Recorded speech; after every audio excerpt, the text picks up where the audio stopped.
Cuando hablamos de estadística, necesitamos nosotros tener en cuenta algunos elementos que inciden en el concepto y en la aplicación de la estadística.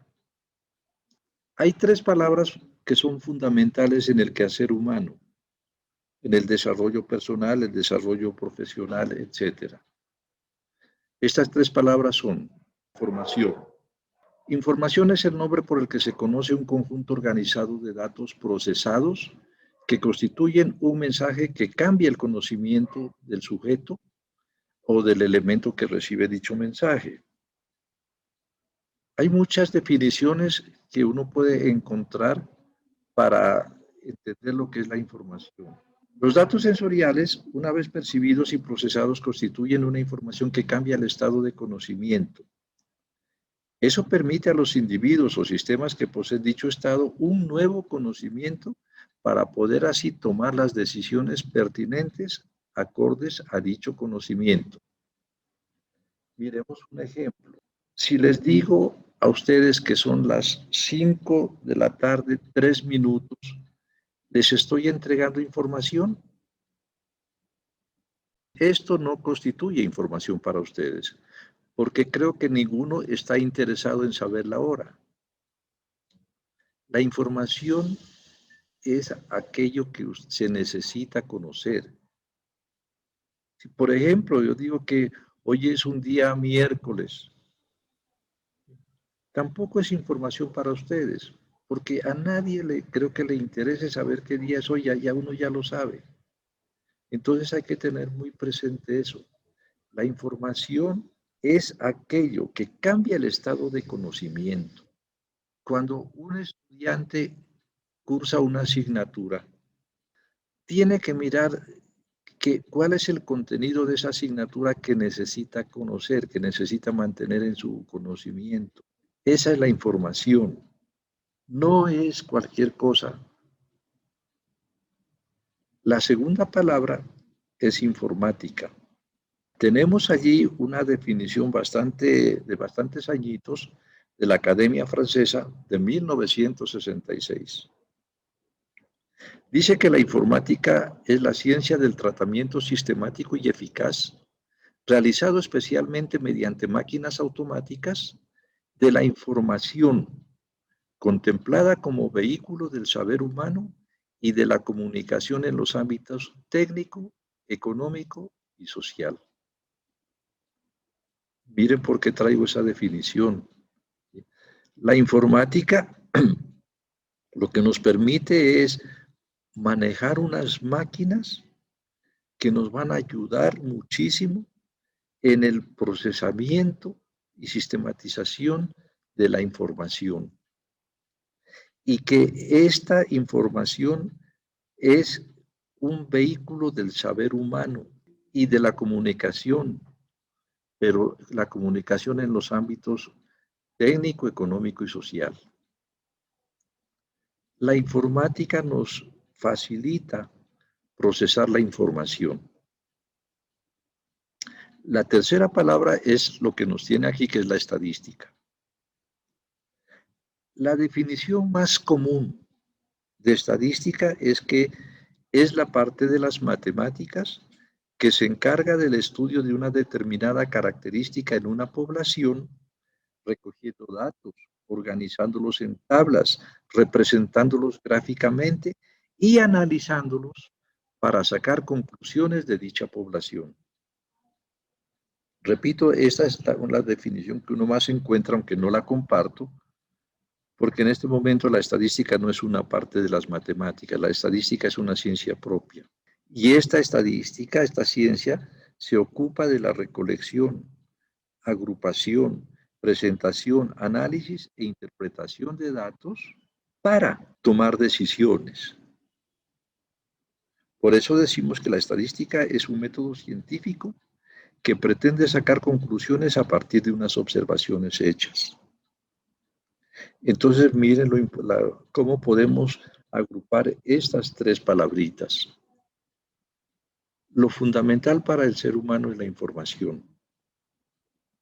Pero esa información necesitamos organizarla, procesarla. Para eso utilizamos las herramientas que nos brinda la informática.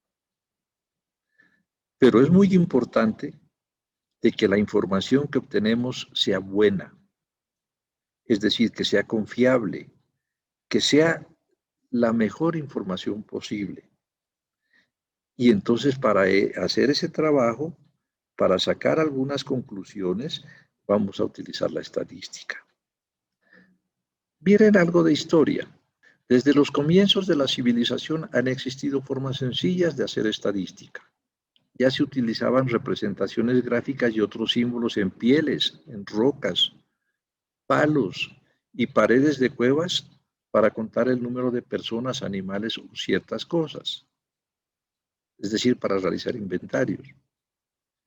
Hacia el año 3000 a.C., los babilónicos usaban ya pequeñas tablillas de arcilla para recopilar datos en tablas sobre la producción agrícola y de los géneros vendidos o cambiados pues, mediante trueques. Los egipcios analizaban los datos de la población y la renta del país mucho antes de construir las pirámides. Es decir, ya la estadística se ha venido utilizando desde que el hombre trató de vivir en sociedad y trató sobre todo de buscar un sistema capitalista para poder cobrar impuestos, para conocer el tamaño de las poblaciones, fundamentalmente. Por eso, por ejemplo, los libros bíblicos, el libro de Números contiene 2 censos de la población de Israel. Miren que en la tradición católica se dice que Jesús nació en un establo porque en ese momento los padres se estaban desplazando hacia el lugar de origen, porque cuando realizaban censos en esa época, todas las personas debían volver al lugar donde nacieron. En el libro de Crónicas, por ejemplo, se describe el bienestar material de las diversas tribus judías. En China existían registros numéricos similares con anterioridad al año 2000 a.C. Los griegos realizaban censos y con esa información lo que hacían era utilizarla para cobrar impuestos. Hay algunos términos que tenemos que manejar. Son palabras que ya las conocemos, pero que ahorita tenemos que darles una definición desde el punto de vista estadístico. Primero es el concepto de población. La población es el conjunto de elementos que tiene información sobre el fenómeno que se estudia. Si nosotros estudiamos el rendimiento académico de los estudiantes de administración de empresas, pues la población sería todos los que están matriculados en el programa de administración de empresas. Si nosotros vamos a hacer un estudio sobre el problema de las empresas debido a la pandemia, entonces la población serían todas las empresas que se encuentran registradas en la Cámara de Comercio. Una muestra es un subconjunto de la población. Entonces observen lo siguiente, la población dice es el conjunto, la muestra el subconjunto.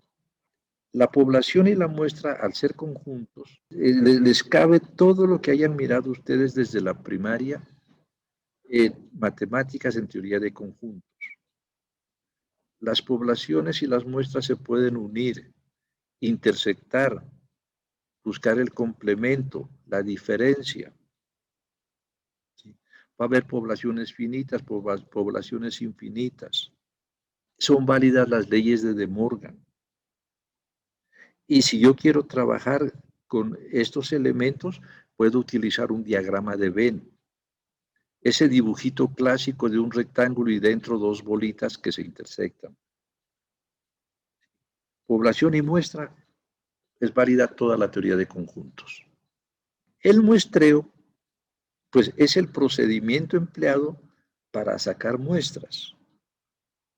El muestreo nos va a poner unos requerimientos, unas condiciones para que la muestra que tomemos sea buena.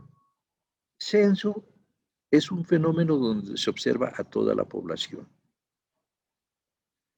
Si nosotros recordamos lo que hace el DANE, esporádicamente dice que hace censos. Entonces, un censo es consiste en un estudio donde se trabaja con toda la población. Pero esa es la excepción. Lo más común, lo general, es que nosotros tomemos muestras. Como ya vamos a ver más adelante, debido a que las poblaciones son muy grandes, son indeterminadas, etcétera, entonces la muestra es lo general, el censo es lo particular. Es decir, hacer censos, contar a toda la población es muy particular. Como nosotros tenemos que observar a una población,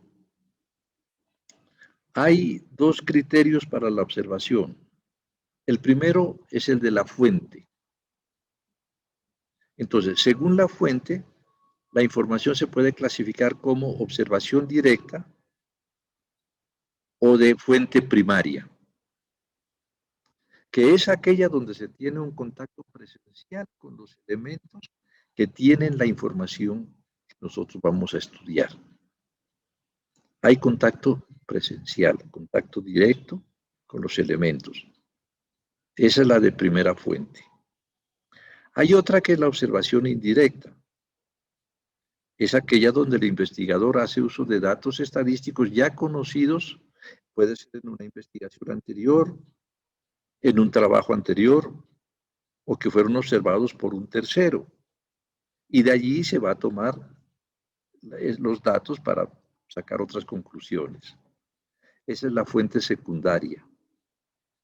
Entonces hay una fuente primaria que consiste en observar directamente el fenómeno, y hay otra que es la fuente secundaria u observación indirecta, que consiste en tomar trabajos o elementos que ya se han hecho anteriormente. Por problemas de la pandemia, pues nosotros teníamos muchas dificultades para una observación directa.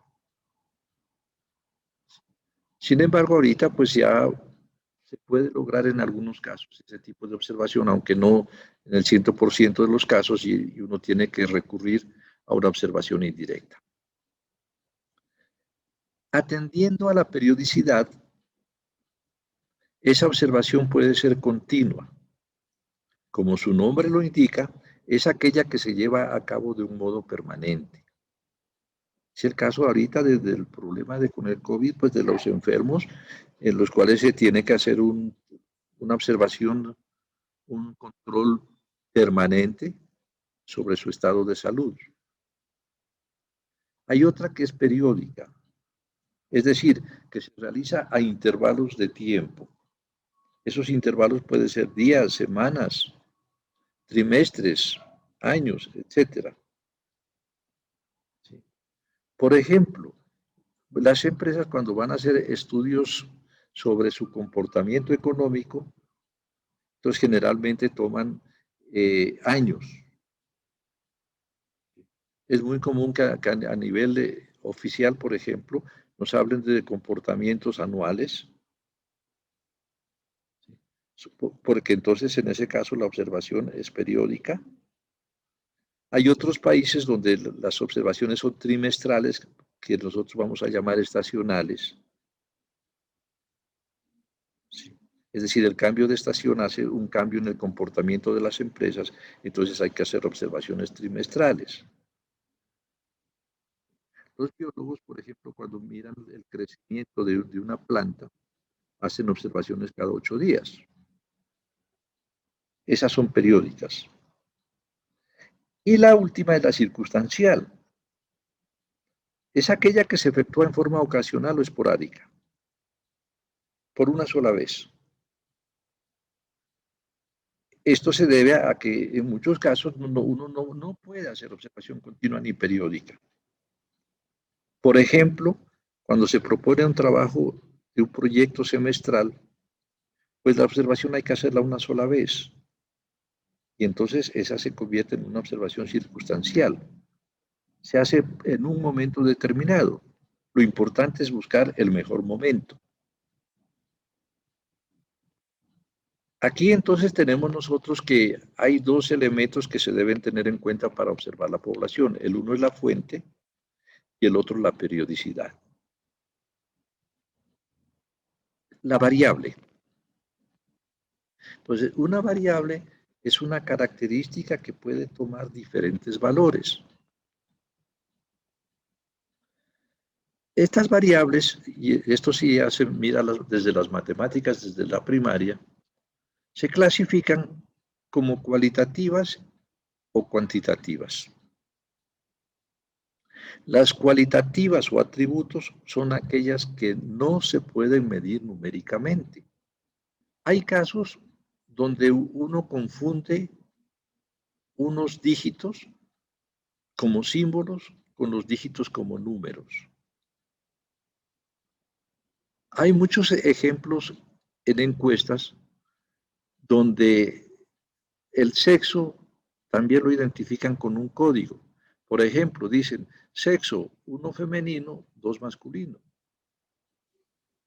Eso no significa que lo conviertan en número, porque en ese caso, pues el 2 sería mayor que el 1, masculino sería mayor que femenino, y eso no se cumple, ¿no? Entonces hay que tener mucho cuidado, ¿sí? La variable numérica es aquella que tiene una simbología como números, es decir, que se puede mirar que uno de ellos es mayor que el otro. Como es el caso, por ejemplo, de la edad, del precio de un producto, del nivel de concentración de un elemento, de los ingresos, etc. Ahora, las variables numéricas se clasifican en discretas y continuas. Discretas son aquellas que toman valores aislados. En nuestro caso, vamos a utilizar contadores. O sea, las variables discretas son las que son los contadores. O sea, que toma valores enteros, 0, 1, 2, 3, 4, 5, etcétera. Por ejemplo, el número de hijos por familia, el número de obreros de una fábrica, el número de estudiantes de un curso. Yo no puedo decir que en una fábrica hay 6 trabajadores y medio. En cambio, la variable continua es aquella que puede tomar cualquier valor dentro de un intervalo. El ejemplo clásico de la variable continua es el tiempo. Cuando nosotros hablamos de la edad, la damos en años cumplidos, ¿sí? Cuando la edad, siendo una variable continua, deberíamos darla en años, meses, días, horas, minutos y segundos. Y sería casi imposible dar la verdadera edad porque mientras uno está hablando están pasando los segundos. El problema es que nosotros a esa variable continua que es la edad la convertimos en discreta al expresarla en años, con un error tan grande como de 364 días. Porque una persona tiene 18 años todo el año hasta el día que cumple 19. Resulta que las variables también las podemos clasificar según el número de características que se observa en el mismo individuo. A eso le llamamos dimensión. Si se observa una sola característica, se dice que la variable es unidimensional, por ejemplo, la edad de los alumnos de una clase. Bidimensional quiere decir que se observan 2 características al mismo individuo. A cada estudiante se le pregunta la edad y la estatura. Y en general, esas variables pueden ser multidimensionales. Cuando se observan 3 o más características, por ejemplo, a cada estudiante se le mide la edad, la altura, el peso y la procedencia. Generalmente, y nosotros vamos a trabajar pues variables multidimensionales. ¿Sí? Ahora, lo que hay que tener en cuenta es que la distinción que acabamos de hacer entre las variables numéricas es más teórica que práctica, porque los aparatos de medición son los que nos limitan la forma de expresar la medida. La estatura de las personas es una variable continua, pero cuando los aparatos que tenemos solo nos miden generalmente hasta centímetros, entonces la trabajamos en centímetros. También es muy común que las personas den su peso en kilogramos, cuando sería muy difícil que una persona tenga un número exacto de kilogramos. ¿sí? Pero entonces nosotros no tenemos que olvidar la naturaleza de la variable, si es discreta o continua, ya que en los modelos teóricos estadísticos es muy importante esa distinción. Es muy importante tener en cuenta que la edad es una variable continua y trabajarla como tal. Así nosotros estemos redondeándola a una variable discreta. Al hacer estas mediciones, debemos tener en cuenta cómo vamos a pedir las respuestas. Es decir, en qué escalas de mediciones vamos a encontrar la respuesta. Hay lo que se conoce como la escala nominal. ¿Sí? Se dice que la información sobre un determinado carácter viene dada en una escala nominal cuando ésta se puede clasificar en categorías no numéricas mutuamente excluyentes, entre las cuales no se puede establecer ninguna relación de orden. Cuando nosotros, por ejemplo, hablamos de la actividad económica, ¿sí?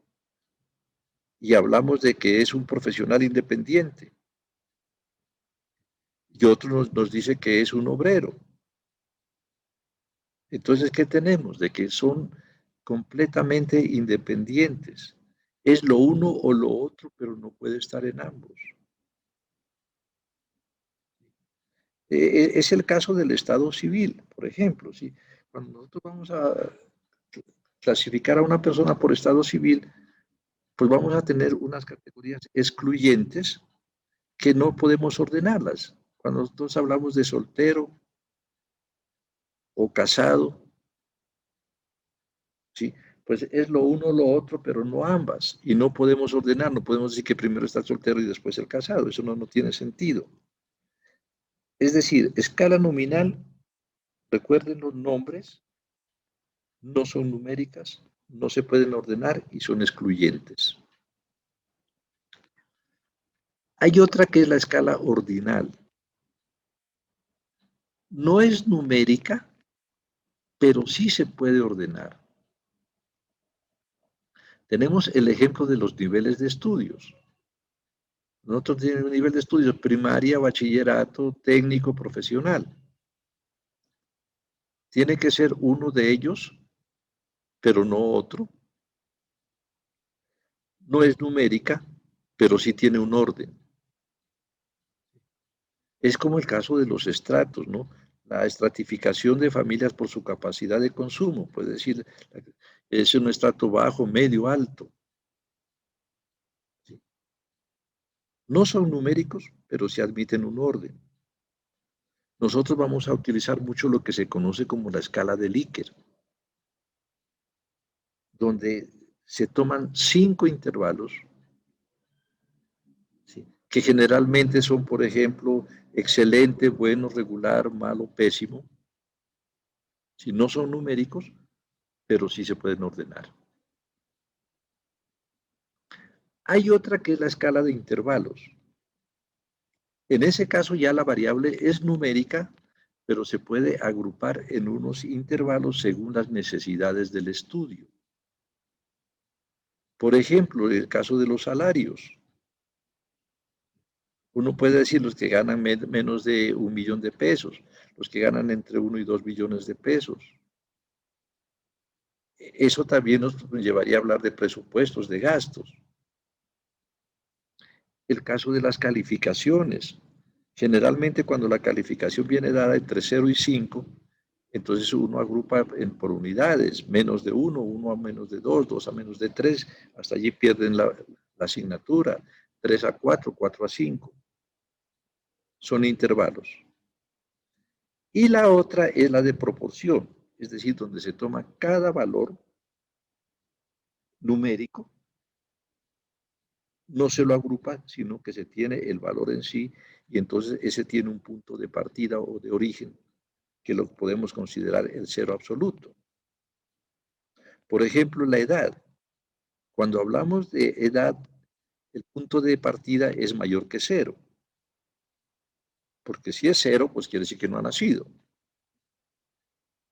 Pero si hablamos de los ingresos, entonces el punto de partida es cero y sí lo incluye. Es decir, cero no tiene ingresos. Bien, entonces es muy importante tener en cuenta esos cuatro escalas para que nosotros procuremos obtener la información en la mejor escala posible. Y entonces esto depende si la variable es numérica o no es numérica. El dato es el resultado de una observación. Cuando a alguien se le preguntó la edad y escribió 18, ese es un dato, ese número 18. Si preguntamos el sexo, alguien dijo femenino, ese es un dato, femenino. Entonces, ojo, los datos son los resultados de las observaciones. Por consiguiente, pues los datos pueden ser cualitativos o cuantitativos, porque son variables. Pero además, se pueden clasificar los datos como cronológicos y geográficos. Datos cronológicos, pues son aquellos donde la variación se presenta por el tiempo. Digamos que es una variación natural debida al tiempo. Por ejemplo, un niño, si nosotros hablamos de la capacidad de lectura de un libro, de un niño, pues esa es una variable cronológica, porque a medida que aumenta la edad del niño, se supone que tiene que mejorar su capacidad lectora. Si hablamos del desempeño en un cargo, pues suponemos que el desempeño en el cargo depende del tiempo. Es decir, que a medida que se tiene más experiencia en el cargo, pues va a mejorar su trabajo, su rendimiento. Son datos cronológicos. Y hay otros que son geográficos. Es decir, que el resultado hay que interpretarlo desde el punto de vista de una ubicación geográfica. Por ejemplo, ¿sí? La cultura ambiental que se tiene es diferente en la costa a la parte de la zona andina. En muchos casos suponen de que el rendimiento del estudiante es diferente si proviene de un sector rural a que si proviene de una ciudad grande. Entonces hay que tener en cuenta, esos datos son geográficos. Como por decir algo, pues que un estudiante tenga 4 en una asignatura en ciencias sociales del grado noveno de un colegio de Pasto, tiene un significado diferente a que el estudiante de grado noveno tenga 4 en un colegio rural. Entonces, deben tener en cuenta ustedes esos factores. Cuando tengan resultados, tienen que mirar si esas variables pueden corresponder a datos cronológicos o a datos geográficos. Vamos a mirar ahora entonces en qué consiste un proceso estadístico, es decir, cuáles son las etapas del proceso estadístico. Primera etapa, identificar el fenómeno a estudiar. Cuando ustedes han hecho trabajos en grupo, muchas veces les entregan el tema, o sea, no tienen que identificar el fenómeno porque este ya viene dado por la necesidad. Pero, por ejemplo, cuando se va a hacer el trabajo de grado, entonces sí ustedes tienen que buscar el tema. Así como para el desarrollo del proyecto del semestre, ustedes tienen que buscar el tema. Es decir, tienen que identificar el fenómeno a estudiar. Una vez identificado, entonces hay que hacer una planificación del proceso de desarrollo. En el dibujito miramos a los 4 integrantes del grupo de trabajo que se reúnen y están analizando cómo van a desarrollar el trabajo. Aquí, en este caso, es muy importante contestar a algunas preguntas como pueden ser, por ejemplo, lo primero, pues ya se supone que se tiene el tema. Lo segundo que se necesitaría es conocer la situación actual de ese tema. ¿Qué es lo que está sucediendo en este momento? Luego sería importante saber qué es lo que desean encontrar. ¿Cómo lo van a encontrar? ¿Dónde? Miren, estos son elementos que se deben tener en cuenta, ubicar el desarrollo de ese proceso a través del tiempo, es decir, elaborar un cronograma. Por ejemplo, ustedes tienen que desarrollar un proyecto y ese lo tienen que presentar en la última clase del mes de julio. Entonces tendrán que reunirse y buscar un cronograma de tal manera que para esa fecha ya nosotros vamos a tener unos resultados. Segunda etapa, entonces, planificación del proceso. La tercera etapa tiene un gráfico donde aparecen dos personas con unas batas en un laboratorio, el microscopio, unos tubos de ensayo, unas plaquetas. Entonces se observa que están haciendo un trabajo muy importante, que no admite equivocaciones, que el resultado de ese trabajo es fundamental para lo que va a venir a continuación. Lo que quiero decir es que la recolección de datos es la etapa más importante del proceso estadístico. En esa etapa está el éxito o el fracaso de los resultados que se encuentren.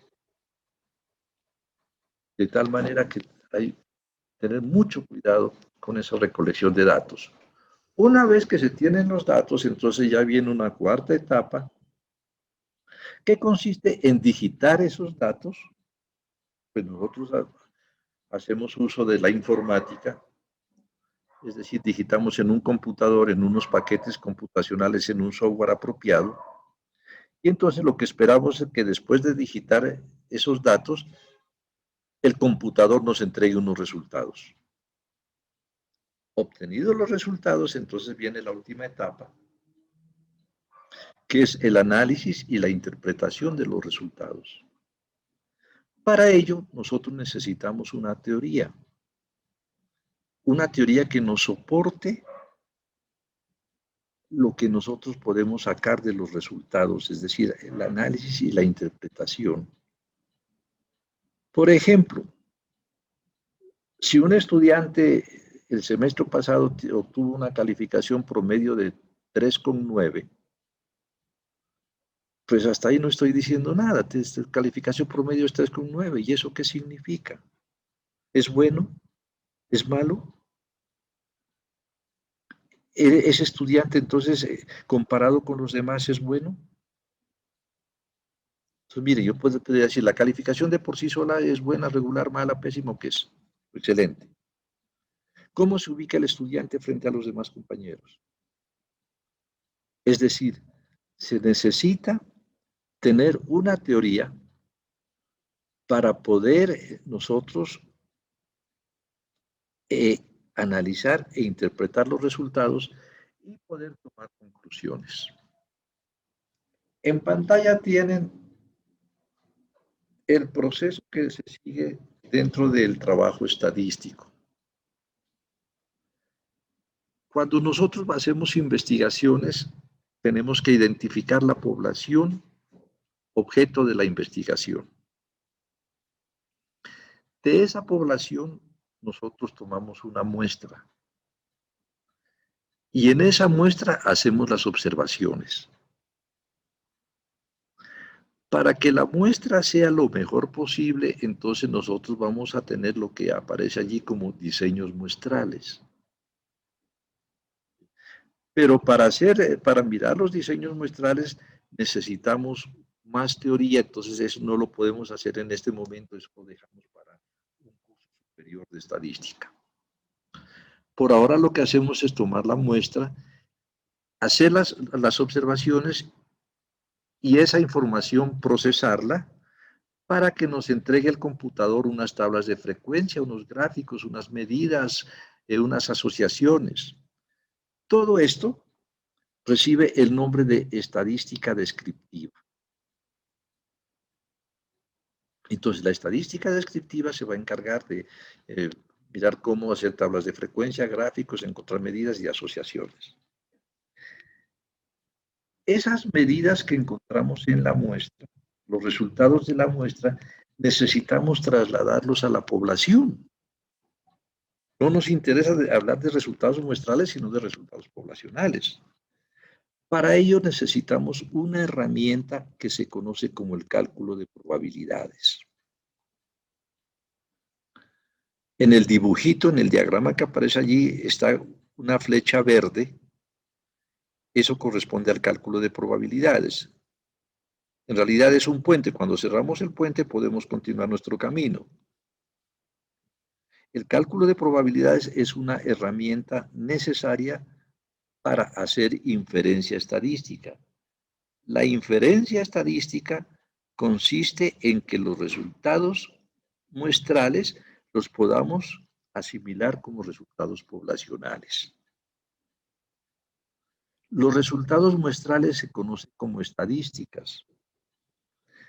Los resultados poblacionales se conocen como parámetros. Entonces, lo que vamos a tratar de hacer es convertir las estadísticas en parámetros. Pueden observar que para completar todo este camino necesitamos nosotros, en nuestro caso, dos cursos de estadística. La primera estadística, la estadística 1, se va a encargar de la estadística descriptiva y el cálculo de probabilidades. Y el segundo curso de estadística va a iniciar con los diseños muestrales y luego terminar con la inferencia estadística. Y por último, decimos, bueno, ¿y por qué se muestrea? ¿Por qué no hacemos censos? Hombre, si al hacer un censo ya tenemos resultados poblacionales. Pues lo que sucede es que las poblaciones pueden ser infinitas. Infinita significa pues que, como el nombre lo dice, de que no se la puede medir. Hay muchos casos donde las poblaciones son indeterminadas. Indeterminada, pues quiere decir, como el nombre lo indica, que no se la puede determinar. Por ejemplo, si yo hablo de los egresados de un programa de la universidad y voy a hacer un estudio sobre la situación socioeconómica de los egresados del programa, podría irme a la oficina de registro y allí me entregarían un listado con los nombres, la dirección, el teléfono, el año de egreso, etc. Pero sucede de que yo no sé si esas personas todavía tienen ese teléfono, todavía viven en la dirección que aparecía allí o no. Es muy seguro que ya no vivan ahí, no tengan ni siquiera ese teléfono. Por consiguiente, son indeterminados, no los puedo ubicar. En otros casos, la población es grande.